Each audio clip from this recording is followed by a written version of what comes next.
With me now, from the Heritage Foundation, Hans von Spakovsky. Hans, good to see you. Thanks for having me. All right, Hans, this is a really interesting cultural evolution, not revolution, evolution right now, because we were told a week or so ago that this was about the Confederate flag and Confederate statues, you know, soldiers or generals who fought for the Confederacy against the Union. Ulysses S. Grant was everything that is opposite of the Confederacy, and yet that's who's in the crosshairs right now.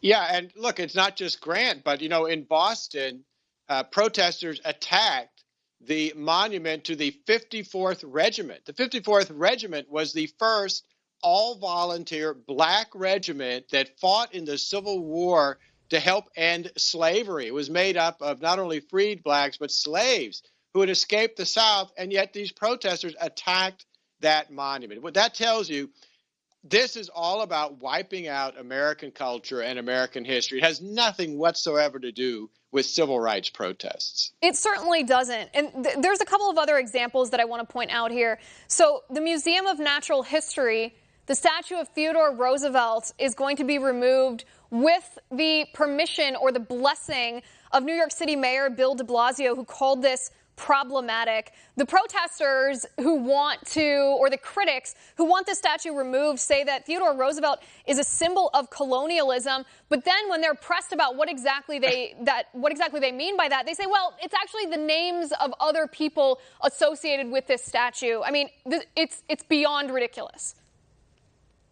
No, it is. I mean, look, there's a lot of things you can say about Teddy Roosevelt, but, you know, we would not have the natural national park system we have today if it weren't for Teddy Roosevelt. I mean, he started that, protecting Yellowstone and so many other natural resources across the country, which normally you would think folks on the left side of the political aisle would be appreciative of. Look, this is just like what happened in the Soviet Union when members of the Politburo would basically order folks to rip pages out of the great Soviet encyclopedia when leaders lost favor and they wanted to wipe them out of the history books. It is. I mean, it's terrifying. It's literally out of the page of a George Orwell novel. And I hesitate to overuse the term Orwellian, but he literally describes this dystopian society where statues are destroyed, history, dates, and facts are rewritten so as only to support the party's current political agenda. This is what we're seeing in Nashville, Hans. A very famous prep school called Harpeth Hall has canceled their George Washington celebration. And this is why. They give 3 reasons why. And this is a quote. A, it is not consistent with or relevant to the way we teach history today. B, it does not demonstrate the significant role that women, people of color, and other underrepresented groups play in our nation's history. C, a growing number of students, faculty, staff, and alumni are expressing discomfort with this tradition. Hans, is that all it takes to wipe history from the books? Discomfort?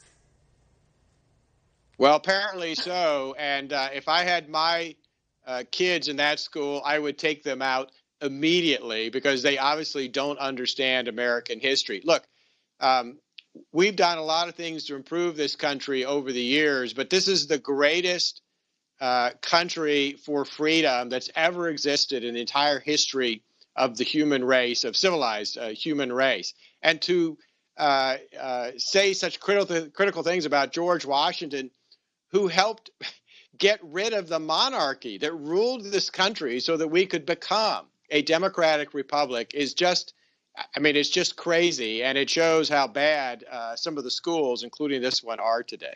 I mean, it's beyond the pale. It's absolutely absurd. This is not about Confederate statues. And honestly, I've always been in the position of it's okay to have a discussion about whether we want to have Confederate statues in the way that they are in certain localities. It should certainly be left up to the states and the localities themselves. But it's okay to discuss how we have that balance between reminding ourselves of our painful history to make sure that nothing like that ever happens again versus having a statue that appears to honor somebody who stood for oppression of others. That's an okay discussion to have. We ought to have that discussion, but that is not what's going on right now. Yeah, it's not only that, but look, these statues don't represent who we are today. They represent who we used to be. And I can tell you, there isn't a single historical figure in our history, even figures that are greatly admired by liberals, who, if you held them up to today's values, would perfectly pass muster. I mean, there isn't anyone who doesn't have, none of us are perfect. And certainly there isn't anyone in our historical experience that would measure up 100% to today's values. I guess the only one who qualifies, and I look forward to liberals erecting statues of Jesus Christ all over our country, since that's the only person that ever walked the face of the earth without sin. I'll wait for liberals to take the lead on those statues. Hans, thank you for your analysis. I appreciate it.